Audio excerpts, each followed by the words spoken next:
Boa noite. Há 100 anos, era internada num hospital psiquiátrico da França uma das maiores escultoras que o mundo já viu, Camille Claudel. O diagnóstico dado à artista naquela época foi delírio paranoico. Camille Claudel morreu no hospício.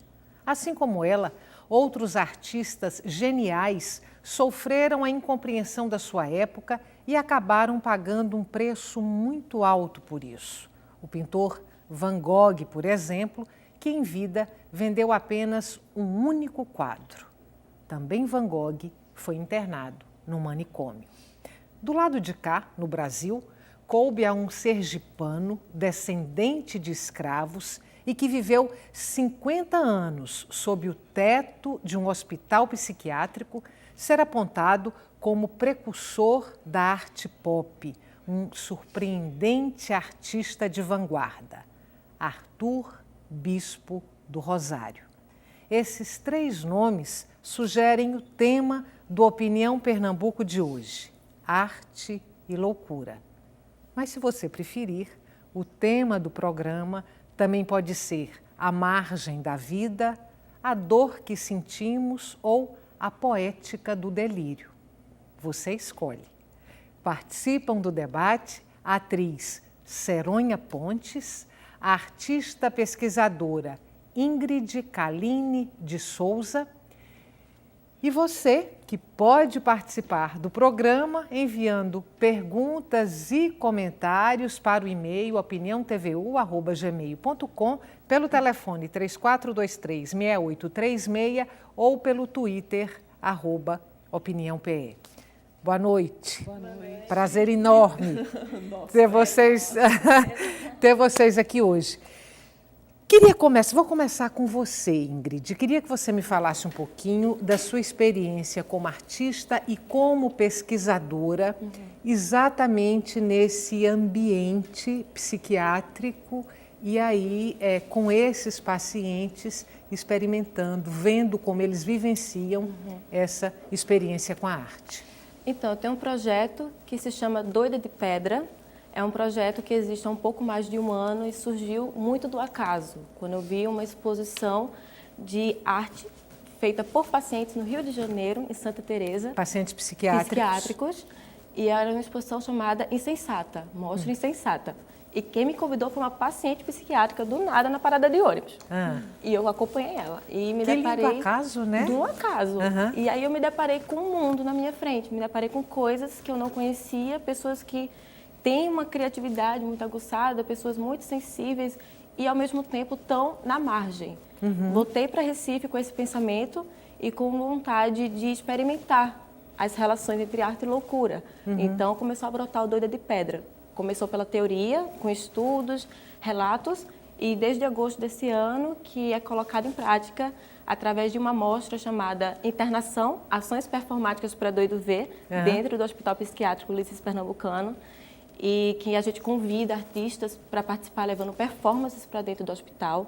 É tudo gratuito, voluntário, e a gente também abre as grades para o pessoal entrar de fora. Todo maluco é bem-vindo lá dentro, para a gente poder socializar um pouco através da arte com a temática da loucura. Mas aí os pacientes são plateia ou são protagonistas das performances, do que você promove lá dentro? Os artistas, eles entram fazendo performance. É performance justamente por ser aberto, nada fechado. Então, quanto mais aberto, melhor para o paciente também entrar, se inserir, e quem está assistindo também se inserir para ficar junto, trabalhando junto com eles.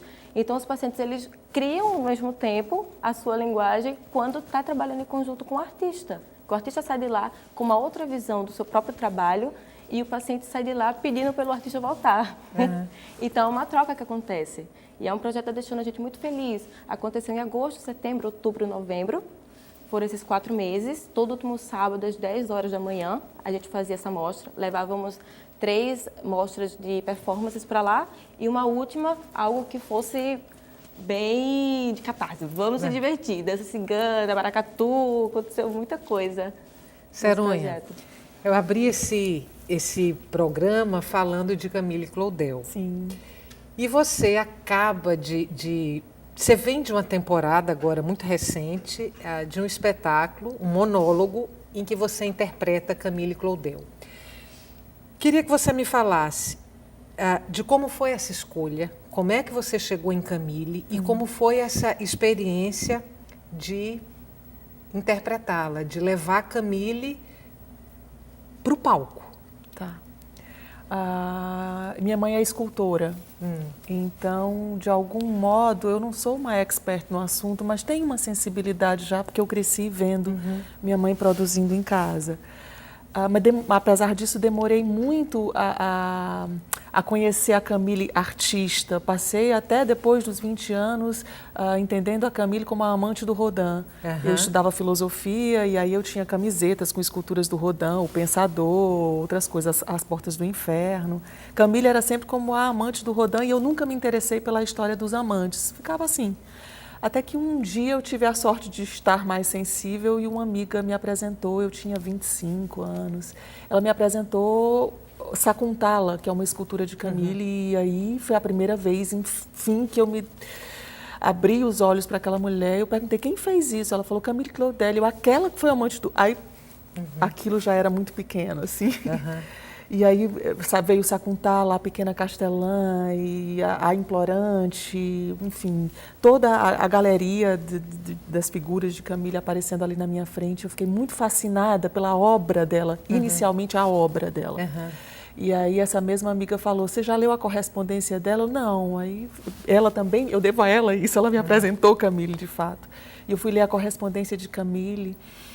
Eu tinha, como eu te disse, 25 anos e fui estudando a vida de Camille, nem pensava em fazer um espetáculo sobre ela. Fiquei só curiosa, comovida, fiquei indignada, fiquei arrebatada, fiquei mexida demais com tudo aquilo.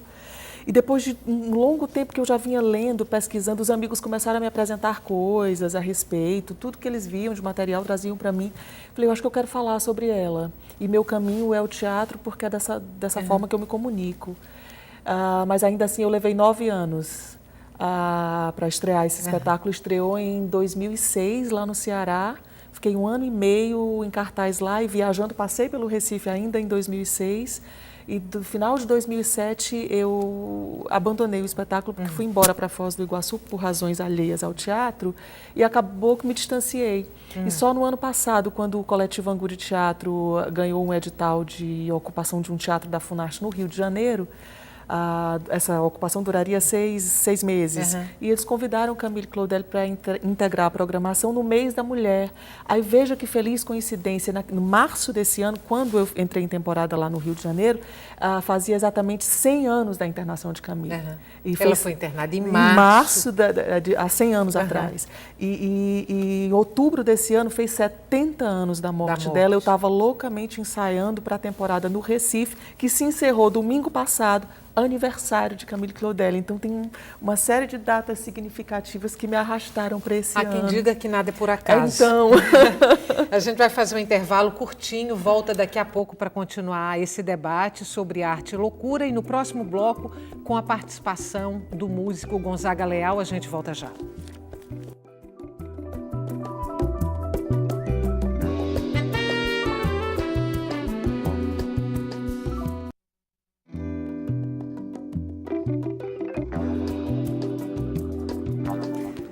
O Opinião Pernambuco está de volta. O tema de hoje do nosso programa, Arte e Loucura. Participam do debate a atriz Seronha Pontes, a artista pesquisadora Ingrid Caline de Souza e o músico Gonzaga Leal.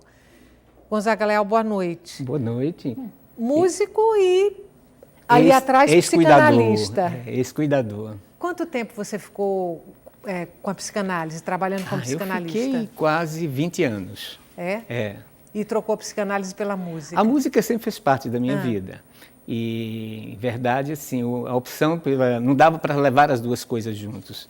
Então, a música era tão apaixonante quanto cuidar das pessoas, mas depois eu fui descobrindo que o jeito que eu encontrei de fazer música, sem me atrapalhar, foi cuidando das pessoas através da música. Deixa eu te fazer uma pergunta. A gente estava conversando aqui, Seronha falando um pouco da experiência dela com Camille Claudel, Ingrid falando da experiência dela com pacientes psiquiátricos, e a gente propondo aí esse tema como discussão, essa relação entre a arte e a loucura. Se a gente pudesse fazer uma simplificação, uma definição muito simplista do que seria normalidade e do que seria loucura.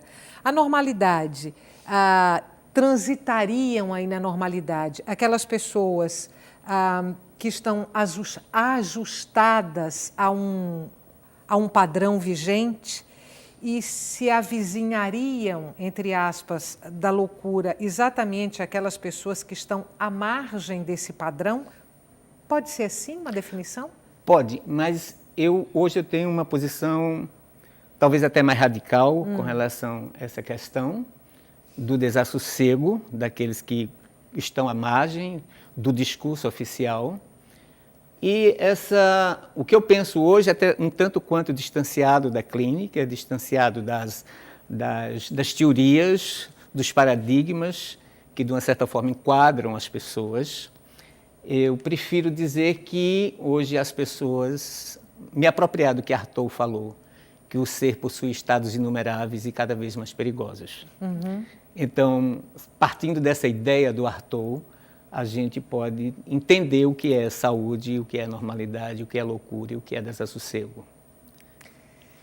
Você teve uma relação próxima com Nise da Silveira, psiquiatra brasileira que desenvolveu um trabalho diferenciado dentro da psiquiatria aqui no país, fundadora do Museu do Inconsciente. Você se apresentou dentro do museu, né? Eu me apresentei no Glaucio Rocha, no Rio, recebi pessoas do museu, inclusive usuários lá do Hotel da Loucura, do hospital, e fiz uma visita a eles na semana seguinte, retribuindo, passei uma tarde muito bacana com eles lá dentro. E você visitou também o museu? Na viagem ao Rio, visitei. Uma das figuras que a gente citou aqui, Gonzaga, no início do programa, foi Bispo do Rosário, que durante 50 anos foi paciente psiquiátrico. Ele chegou a ser assistido, acompanhado por Nise da Silveira? Não, até onde eu tenho conhecimento, não. Acho que o bispo, ele foi cliente do Juliano Moreira, mas não lá do Hospital Pedro II, onde tem o anexo, que é o Museu de Imagem do Inconsciente. A Nise dialogou com o bispo, até por interesse dela. Mas até onde eu sei, o bispo ele não esteve internado dentro do Museu de Imagem, ou dentro do Hospital Pedro II. Eu vou convidar vocês para a gente ver agora umas imagens de trabalhos de Bispo do Rosário. A gente tem uma seleção de algumas imagens aí, e aí sintam-se à vontade para comentarem e palpitarem se for esse o caso. As imagens do trabalho de Bispo do Rosário, por favor. São mais de 800 peças que ele deixou e que estão hoje no Museu Bispo do Rosário, no Rio de Janeiro. Fale sobre esse furacão, por favor, ou falem sobre esse furacão que foi Bispo do Rosário. Olha, o Bispo do Rosário, ele é um dos grandes criadores do século XX, né? Um dos grandes personagens das artes plásticas do século XX. No que pese, assim, eu tenho um certo cuidado também de não glamorizar a loucura. É preciso ter muito cuidado nisso, mas o bispo realmente é um grande criador.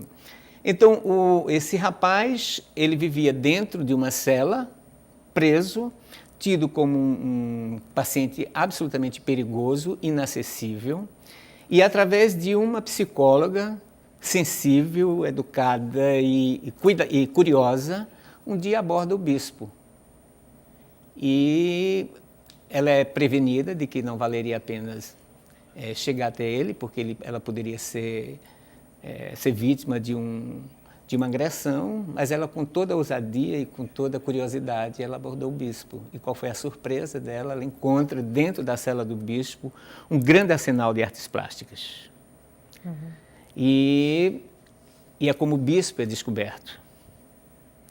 Então, o que você vê também da obra do bispo, o que você vê expresso na obra do bispo, essa um imaginário absolutamente povoado de imagens, mas um imaginário também em pleno e total desassossego, e que ele foi encontrando um jeito de poder dar ordem a essas coisas através da arte. Então, o próprio manto de apresentação, que é uma obra de arte linda... Que é a mais famosa dele, que é a mais famosa dele, né? Mesmo porque tem a grife de que ele usaria aquele manto para se apresentar a Deus. Então, isso é lindo, isso é de uma poesia absolutamente rica, né? Mas, assim, a obra do bispo, as naves, a coleção dos sapatos, a coleção dos pregos, então tudo isso era um jeito dele organizando o universo, como mesmo ele definiu, o meu universo. E uma coisa que ele falou que eu achei bem interessante é de não deixar que a loucura seja glamorizada, né? Que a loucura, a questão do paciente, ele está em um transtorno mental, ele está sofrendo com um transtorno mental. Então, o fato é que ele é uma pessoa que vive com esse transtorno mental. Então, não é a loucura, a doença que faz as obras. Por exemplo, a gente tem que ressaltar que é a pessoa que está com esse transtorno, com esse sofrimento, que está fazendo algo. Tá, então uma pergunta aí para os três. Considerando que você colocou que é preciso ter cuidado para não glamorizar a loucura, mas a minha pergunta, para cada um de vocês, vou começar por Ceronha, é se a arte é a vizinha da loucura. Quando você começou a sua pergunta para o Gonzaga, você falava de pessoas que vivem dentro de um padrão de normalidade imposto, de pessoas que procuram outras formas de expressão, né? Considerando que tudo que está fora do padrão imposto a gente chama de loucura, né? Acho que a arte se avizinha porque a arte é rebelde mesmo, é revolucionária, é transformadora dos valores impostos, enfim, das limitações impostas socialmente. A arte, ela rompe muito com os padrões. Então, nesse sentido, eu penso que ela se avizinha da loucura, mas não da demência, que aí é uma outra coisa. Porque eu custo a admitir a loucura de Camille como a loucura de um paciente psiquiátrico que precisava, padecia de um transtorno tal, né? Ela foi internada porque ela era uma mulher numa sociedade que não admitia um gênio de saia. Ela foi punida, ela foi internada à força, punida pela sua genialidade. E lá dentro, obviamente, se você fica afastado da sua arte, se você não consegue mais se expressar, se comunicar com o mundo, medicamento, isolamento, abandono, obviamente você vai desenvolver uma série de coisas né, próprias daquele, se cria dentro daquele ambiente. Mas eu custo a crer na loucura de Camille. Ingrid, a arte é vizinha da loucura? Eu acho que elas estão dentro da minha casa. Não tem vizinha nenhuma. Tá tudo lá dentro da minha casa, comendo comigo. Estão juntos, sabe? E eu não acho que apenas a loucura é vizinha da arte, mas a loucura faz parte de mim, ela está em mim. Eu tenho que dar, às vezes, voz a essa minha desrazão, essa minha vontade também, desses momentos inéditos na vida, de se abrir para o mistério. Sabe, a gente não conhece tanto a nossa profundeza, né? O nosso ser. Então, quando a gente começa essa coisa oculta, começa a dar voz, tá doido, tá despirado, vai tomar remédio. Vai para tu tomar remédio. Eu acredito muito que a nossa sociedade está medicada. A gente... Excessivamente medicada. Exato. Nós vivemos em muros invisíveis. Sabe? Não podemos dar um passo além disso porque já é taxado e já vai para remédio. Criança agora está tomando remédio de hiperatividade, não sei o quê. Tem calma, sabe? Eu acredito que as coisas podem ser controladas, muitas aspas, de outra forma. Então, eu acho que a arte e a loucura estão dentro da minha casa, do mesmo jeito que eu acho que está dentro da casa dela, da sua e de qualquer um. Porque habita, tá? Existe na gente, sendo que muitas vezes a gente deixa um pouco afastado pelos ouvidos, né, pelo que a gente ouve no dia a dia. Arte e loucura na sua casa também, Gonzaga? Eu penso o seguinte, que a gente cria por necessidade. Há uma imperiosa necessidade para se criar. A gente podia se interrogar, que são 3 artistas, o que seríamos de nós se esse canal de expressão a gente não possibilitasse abrir. Né? Então, a questão da loucura eu tenho muito cuidado com relação a essa coisa da loucura, por tudo que culturalmente ela representa. Mas, assim, o louco, a criação do louco expressa realmente um grande tumulto, um grande desassossego, uma grande turbulência. Eu acho que o trabalho da Anísia, ele aparece exatamente quando ela tem essa compreensão. Quando ela começa a ter essa compreensão e ela rompe com o discurso tradicional dos psicofármacos, dos eletrochoques e das operações cerebrais. As lobotomias, a lobotomia, né, exatamente, as lobotomias, é que ela vislumbrava que, dando possibilidade do louco expressar-se através das várias linguagens, esse louco começaria a encontrar um lugar. E aí ele não teria mais o lugar de louco, ele teria um lugar de criador. E foi assim que ela fundou o Museu de Imagem do Inconsciente, através das obras de Emílio, de Adelina, de Rafael e tantos outros que hoje habita aquele grande acervo, eu diria que é um dos grandes acervos do mundo sobre arte patológica. Esse padrão psiquiátrico que você mencionou, que é o padrão da lobotomia, do choque elétrico, do confinamento, ele vigorou no Brasil até quando? Eu acho que ainda vigora. Até hoje? Até hoje. Desse mesmo jeito? Sim, acho que hoje isso é muito forte, até por conta da indústria farmacêutica. A indústria farmacêutica, ela impõe isso. E isso tem todo um lobby. Acho que isso é uma questão outra que a gente pode, inclusive, em outro momento, discutir melhor, mas isso é uma questão muito profunda que diz respeito à questão das multinacionais. Sabe? Então, primeiro, assim, que eu acho que não há muito interesse do discurso oficial de fazer com que os loucos melhorem. Sabe? Então, melhorar os loucos não é um grande interesse, porque não há lugar para os loucos na sociedade. A própria questão da inclusão social não inclui o louco. Essa coisa eu acho uma grande mentira essa reforma psiquiátrica. Acho uma grande balela, sabe? A Anísia da Silveira, ela foi, eu acho, a mais moderna de todas. Eu acho uma das grandes mulheres do século XX. Quando ela foi presa, ali na ditadura Vargas... Sim. Ela foi presa por posições políticas ostensivas de esquerda contra o governo de Getúlio, ou ela foi presa também por conta desse trabalho político que ela fazia nos hospitais psiquiátricos? As duas coisas. A Anísia foi presa principalmente porque encontraram no consultório dela, lá em Engenho de Dentro, o Capital de Karl Marx. Então, ela fazia leituras que, de uma certa forma, ela era interrogada. A Anísia foi presa também porque ela tinha alianças com pessoas, entre elas o Graciliano Ramos, que foi preso junto com ela, lá na Ilha Grande, que interrogava também o sistema vigente. Então, a Anísia, com toda a ousadia, com toda uma mulher corajosa, sabia o que queria, pequenininha, aquariana.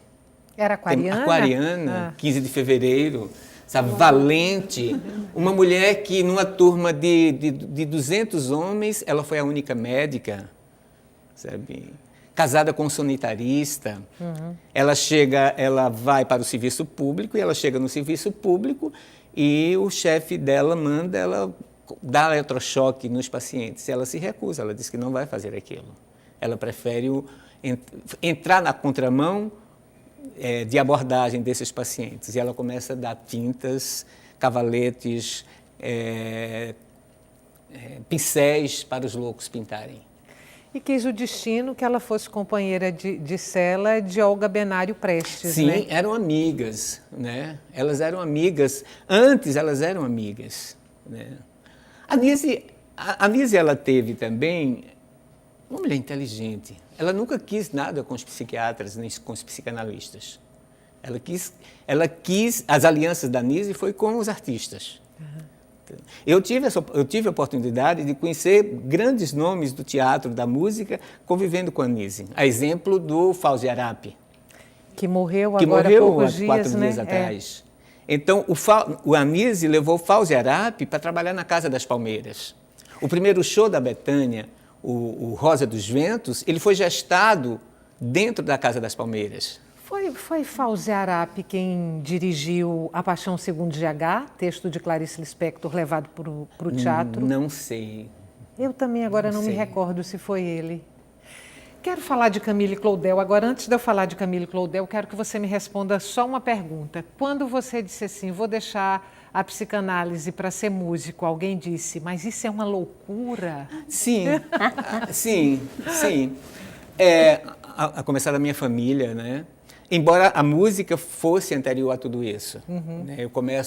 Eu fui interno num convento para ser padre, hoje eu poderia ser um padre, mas um jesuíta, e foi lá que eu me iniciei como músico, cantando, dando os primeiros passos no canto lírico, mas eu venho de uma família do interior, sou do interior, meu pai queria que nós fôssemos todos doutores.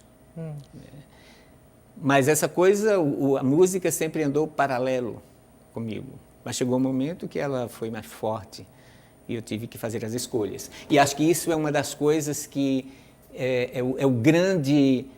a grande vacina contra a loucura, é a gente poder fazer as nossas escolhas. A gente se apropriar do nosso desejo. Vou voltar um pouquinho para Camille Seronha. E a gente tem aí também algumas imagens de algumas esculturas dela. Enquanto você for falando, a gente vai vendo essas imagens. Tá bom. Como foi o texto que você apresentou no teatro? Foi um texto seu? É um texto meu. Como é que que momentos da vida dela você escolheu para levar para o teatro? Como é que você elaborou aquela fala sobre Camille Claudel? Então, teve um primeiro texto de muitos anos atrás em que eu pretendia ser a criatura mais fiel do mundo a tudo que eu tinha lido. E ficou uma peça que duraria 5 horas, com datas, era tudo cronológico, assim. E eu reuni umas pessoas de teatro que me disseram que... a Idade Madura. Interromper um pouquinho. A Idade Madura. A implorante, essa figura da implorante aparece muito durante o espetáculo. Né? Você fala muito. Camille, Rodin e a esposa de Rodin levando Rodin embora. Então, me disseram, Seronha, você está com medo da loucura de Camille. Isso parece uma biografia autorizada por Rodin, esquece isso. E aí eu fui para a sala de ensaio vazia e deixei que viessem as minhas lembranças, porque eu imaginei que as minhas lembranças iam trazer o que mais me arrebatou da história dela. Então, a relação com Paul é a coisa mais forte. O irmão. O irmão. Eu acho que a coisa mais forte que tem no espetáculo é o abandono de Paul. Camille Claudel aí, Camille, né? Jovem, talvez aí com 19, foi mais ou menos quando ela conheceu o Rodin. Essa foto é uma das mais conhecidas. Eu sou muito apaixonada.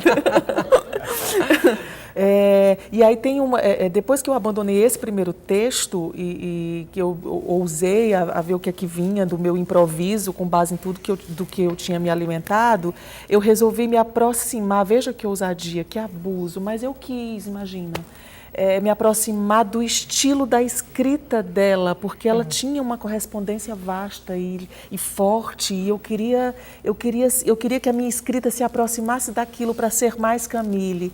E aí eu fui tentando, eu dizia as cartas como quem estava em cena, e aí o meu texto vinha junto, e foi se misturando com aquelas cartas, mas são 3 ambientes na peça. O asilo, Villeneuve, onde ela os primeiros contatos com o barro, com a modelagem, e o inferno de Dante. E aí uma coisa bem figurativa, porque ela conheceu Rodin quando Rodin estava concebendo o inferno. E depois ela foi literalmente atirada no inferno. Então eu quis trazer esse inferno, que quando ela desce para a plateia, ali são todos os demônios, todos os que roubaram, todos os personagens dos delírios dela, ali estão todos os que lhe roubaram e que... Eu tenho umas perguntas sobre Camille ainda, e vou pedir para você falar um pouquinho, Gonzaga, um pouco à luz assim, da psicanálise, se for possível. Agora, antes, eu queria ver um trechinho. Tem 2 filmes sobre Camille. Sim, com Isabelle Adjani e Depardieu, isso, que acho que é o primeiro. É o primeiro, de 85. E tem o segundo filme, que é com... Juliette Binoche, que recente, do ano passado. Eu acho que é desse que a gente tem um trechinho aí. Vou pedir para a gente assistir. E o da Juliette começa onde o da Isabelle termina. Né? Isabelle termina quando ela vai internada. C'est de bien loin que je vous écris. Depuis le jour où j'ai été enlevée de chez moi par la fenêtre, j'ai bien essayé souvent de communiquer avec vous. Pas moyen, je suis surveillée la nuit comme le jour, comme une criminelle. J'ai été internée d'abord à Villévrard, puis sous prétexte de la guerre, on nous a transportés ici à Montevergue, près d'Avignon. Inutile de vous raconter ce que j'ai souffert depuis que j'ai été arrachée de mon atelier pour être enfermée dans ces horribles maisons. Paul me fait savoir qu'il vient samedi. Je ne désespère pas de sortir un jour d'ici. Recevez, chère Henriette, mes bien sincères amitiés pour vous et vos chers enfants. Vous êtes Camille Claudel à Montevergue, par Montfavet.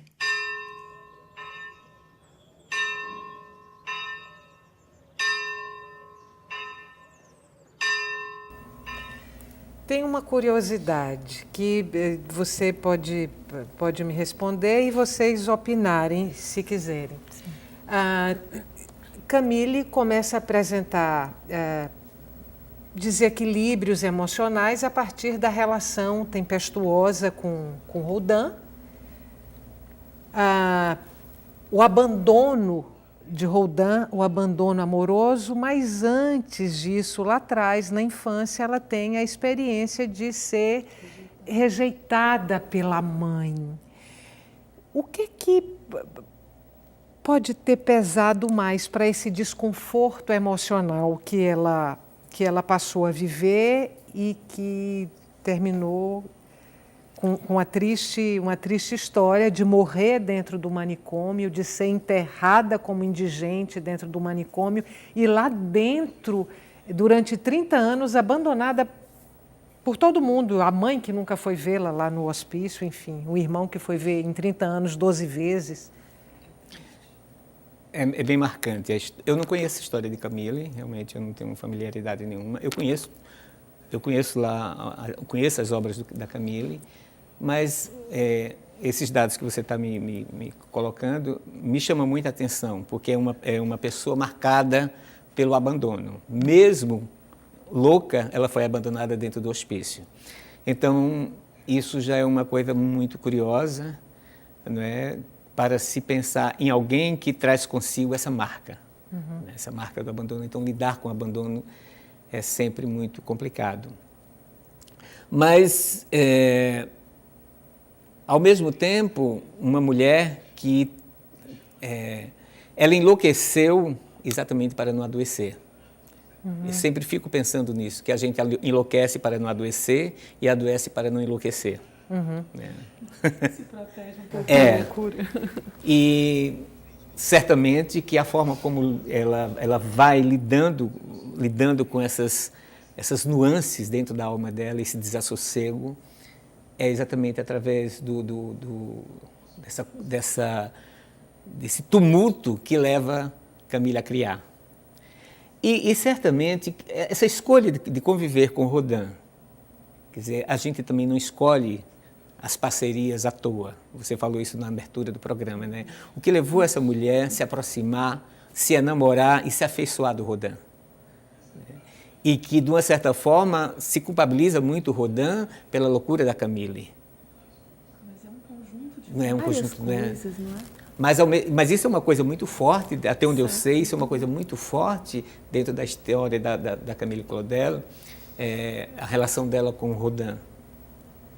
Mas, ao mesmo tempo, foi ela que buscou isso. Eles se encontraram. Sim. E daí nasce essa grande artista, essa grande mulher.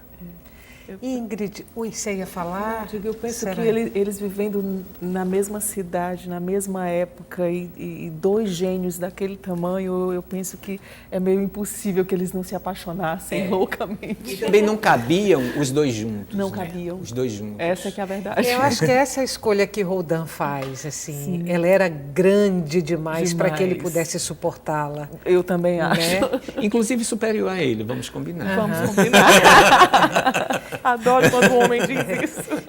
Mas na época era vista como uma usurpadora do talento dele, da obra dele. A obra dele. Mas você ia perguntar alguma coisa? Ia perguntar para você, Ingrid, já que a gente está falando de Camille, você, nesse trabalho que você faz lá dentro do Hospital Psiquiátrico Ulisses Pernambucano, você acompanha assim de perto os pacientes e qual é o seu olhar sobre as pacientes lá dentro do hospital, as mulheres? Certo. O meu acompanhamento é desde junho para julho com Cristina Machado, na oficina de argila. Eu ficava frequentando lá o hospital, acompanhando, ajudando Cristina e aos pouquinhos ia conversando com ele, até mesmo como eu me permitia estar na presença deles e como eles agiam na minha presença. E como eu podia realmente chegar junto, enquanto o outro, né? Não com tantos dedos e receios que, querendo ou não, existem. Fui aprendendo desde de junho até agora, ainda continuo lá no hospital visitando os pacientes, até mesmo para ajudar em alguma coisa que eles precisam, conversar, fazer nada, só dialogar mesmo. E sobre as mulheres, eu percebo que elas continuam muito mulheres, sabe? Que elas não perdem o feminino, elas não se perdem. Algumas mesmo sim, naquela algumas condição. Mesmo na condição, algumas sim porque tem os seus casos, né?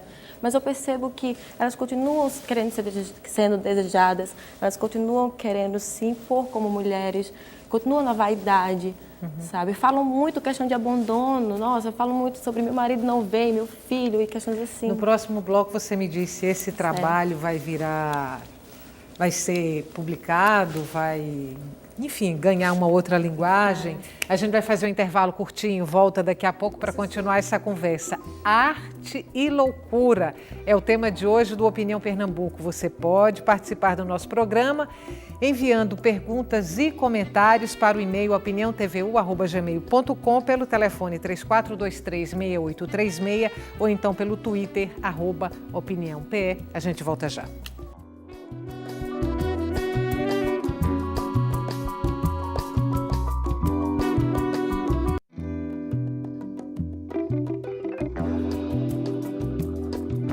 Estamos de volta com Opinião Pernambuco, o tema de hoje do nosso programa, Arte e Loucura. Eu fiz a abertura do programa dizendo também que esse programa de hoje poderia ter outros 3 nomes, e aí o público escolhesse o que mais lhe agradasse. E um deles é A Dor que Sentimos. Esse foi o título, inclusive, de uma publicação, de um número da revista Continente e que eu trouxe para cá, para essa nossa conversa. Digamos que o público tivesse escolhido esse tema para ser o tema do programa, a dor que sentimos. Qual é a dor que sentimos hoje? Eu acho que hoje nós estamos muito tamponados para não sentir dores.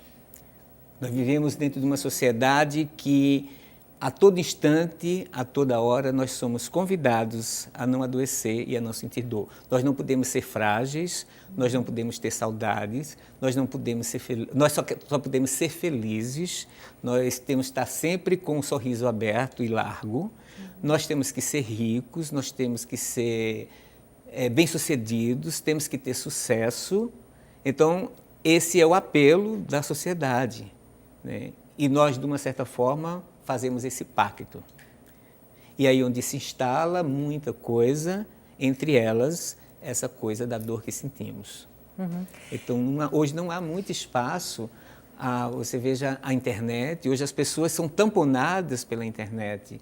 Você acessa o Facebook, as pessoas estão comunicando estados de felicidade o tempo todo. Ninguém comunica estados de infelicidade, ninguém comunica estados de dissabor, desassossego. As pessoas estão todas muito felizes na praia, na viagem, no mar, sabe, com os amigos na festa, felizes no foyer do teatro, não é? Então, o Facebook ele é meio que um termômetro do estado de coisa pela qual as pessoas estão passando.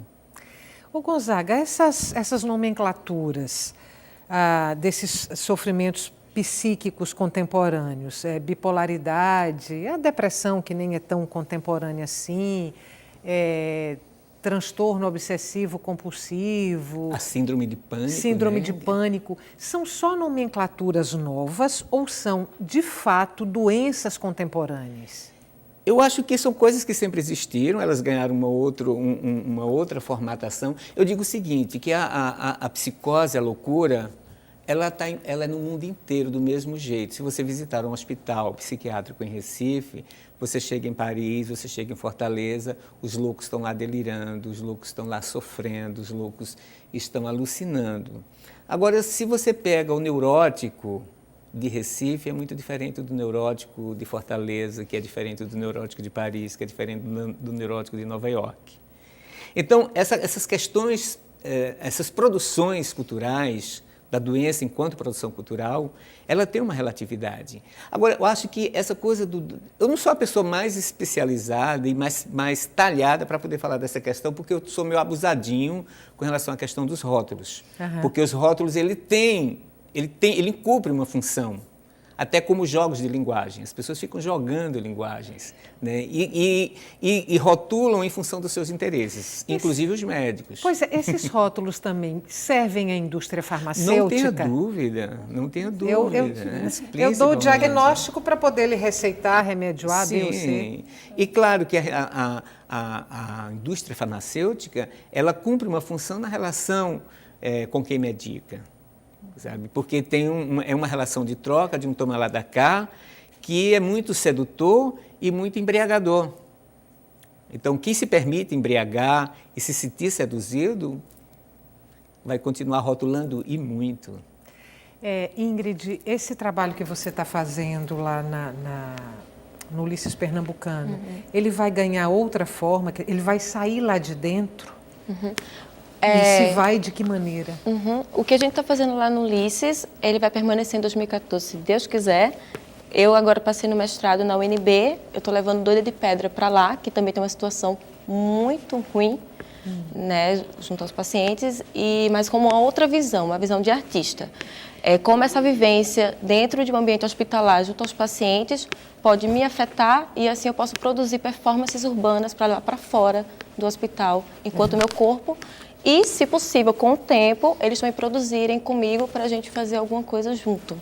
Por que não, né? Tem até a Companhia Wens aí, né, de São Paulo, que faz isso. Fazendo caminho, você entrou, agora você quer tirar de lá e levar para a rua. Levar para a rua. Seronha, sua experiência com o público do Museu do Inconsciente e depois sua experiência com atividades artísticas lá no Ulisses Pernambucano. Vou começar por você.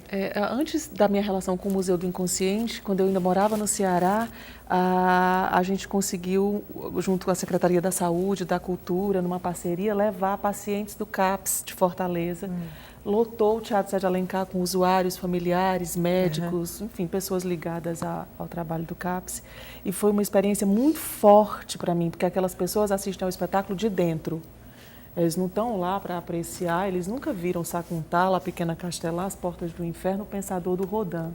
A história é outra, eles assistem muito de dentro. Eu digo que sempre são as minhas piores apresentações, porque eu fico absolutamente emocionada em cena com as interferências dessas pessoas e que eu acolho com toda a alegria, tenho muita alegria em acolher aquelas pessoas e elas me dão uma outra visão do espetáculo, que não é a dos apreciadores de arte, não. E lá no Rio de Janeiro não foi diferente. Teve pessoas que, nossa, eu odeio a palavra surtar, surtada estava eu lá, que se emocionaram muito, que ficaram muito tocadas, que são usuárias do hospital e que ficaram muito emocionadas, que tiveram que ser acolhidas depois porque se viram na cena. Isso me comove muitíssimo, de saber que eu também falo para essas pessoas. Isso me dá sinais de que a peça tem um caminho honesto, sabe? Porque fala para essas pessoas. E eu saí de lá amiga de verdade, da gente se telefonar, perguntar como tá, assim. E aí o doido deixa de ser tão doido. Com certeza. Porque você cumpre uma função, você rompe. E nesse momento que o doido deixa de delirar para ser espectador de arte, ele já deixa de ser tão louco.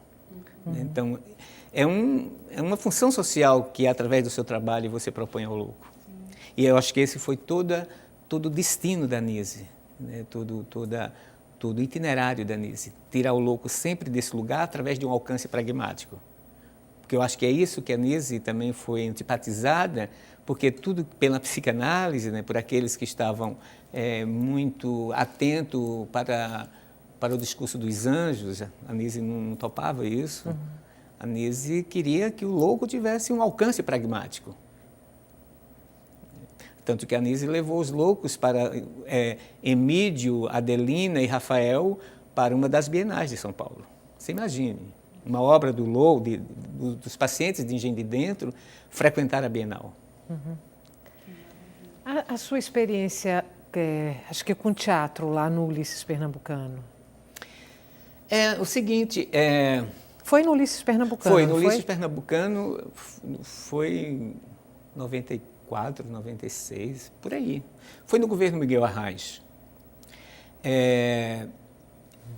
Depois que eu aprendi as coisas com a Nise, tudo que eu vivi, aprendi porque vivi. Porque é diferente, quando você aprende nos livros, você aprende porque você está vivendo. Então não dá para você fazer diferente na sua vida. Eu já não estava mais trabalhando com terapia, já estava totalmente mergulhado na música, mas eu fui convidado pela diretora do hospital, uma psicanalista muito sensível, Amélia Lira, que eu dou parabéns o tempo todo a essa senhora, e ela me convidou para fazer um trabalho com ela, como consultor do hospital. E eu disse, tudo bem, vamos montar um projeto. E desse projeto saiu o Ciclo Iluminuras. Também disse, olha, Amélia, eu quero trabalhar com artistas. Eu não me interesso em trabalhar com pessoas que estão drogadas do discurso teórico das universidades. Eu não tenho nenhum interesse. Eu quero trabalhar com pessoas desprevenidas, pessoas que verdadeiramente queiram fazer esse tipo de enfrentamento, esse tete-a-tete com loucura. E as pessoas mais interessantes para poder fazer isso são os artistas. Os pintores, os atores, os diretores, enfim. E aí nós fizemos esse projeto e foi muito lindo durante 4 anos.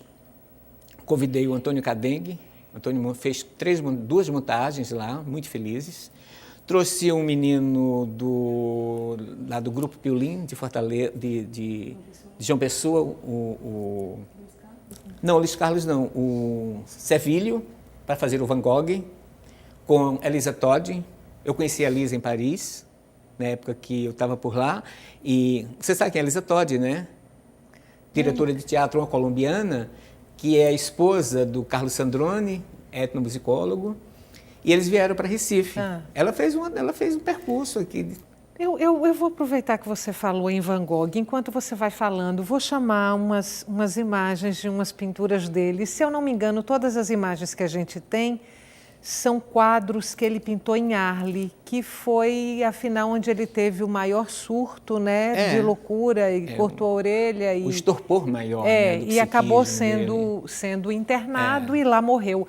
Continua falando e a gente vai vendo a pintura de Van Gogh. Então, e aí foi que eu chamei o Cadengue fez 2 montagens lindas, fizemos o Van Gogh, fizemos o Nijinsky com Henrique, um bailarino maravilhoso que hoje está no Rio.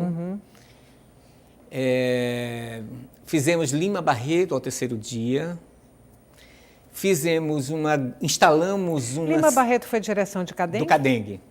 Estreou lá. Foi montada lá dentro. Os ensaios eram dentro do hospício, dentro do hospital, junto com os pacientes. E o templo era a capela do hospital. E eu fui, inclusive, muito recriminado porque eu estava profanando o templo. Né? Então, o palco era as apresentações eram dentro da capela do hospital. E instalamos uma oficina de tapeçaria, chamamos Tapeceiras mesmo de Fora, para poder ensinar mesmo. E fizemos uma grande exposição no Museu do Estado. Então, deixa eu perguntar uma coisa aqui para vocês.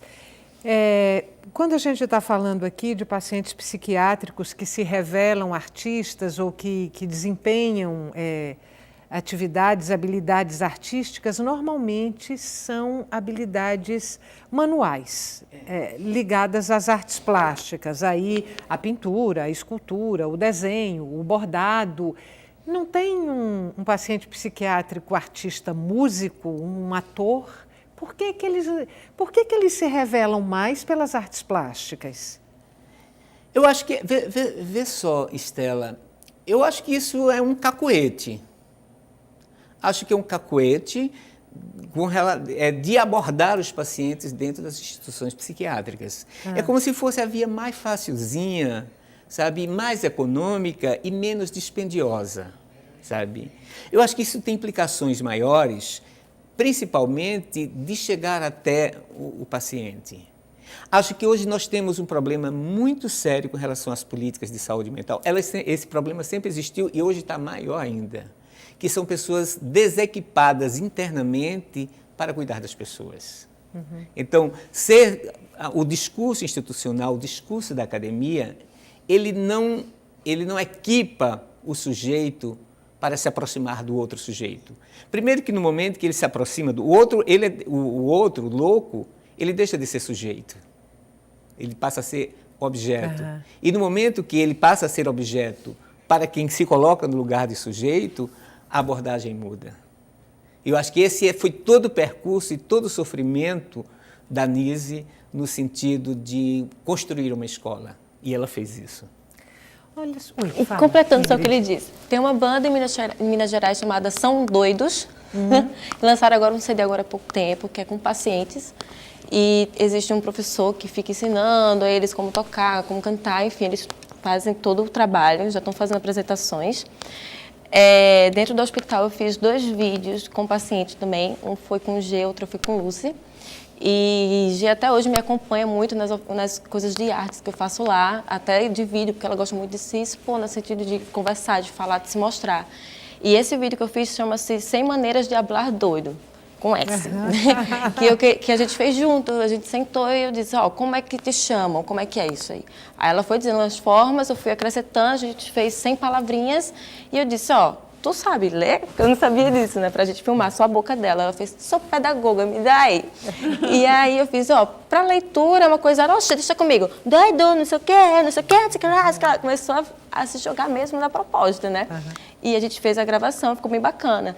Então, acho que é completamente como ele está dizendo, tá acostumado com as artes plásticas, mas o teatro, a dança e a música é uma coisa muito rica. Bom. O tempo da gente está acabando. Eu quero pegar esses minutinhos finais. Quero dizer para você que o seu espetáculo foi uma das coisas mais bonitas que eu vi no Recife nos últimos anos. Saí do teatro emocionadíssima. E eu guardo o seu bilhete com todo carinho. Deixei o bilhete porque eu, enfim, estava emocionada demais para falar.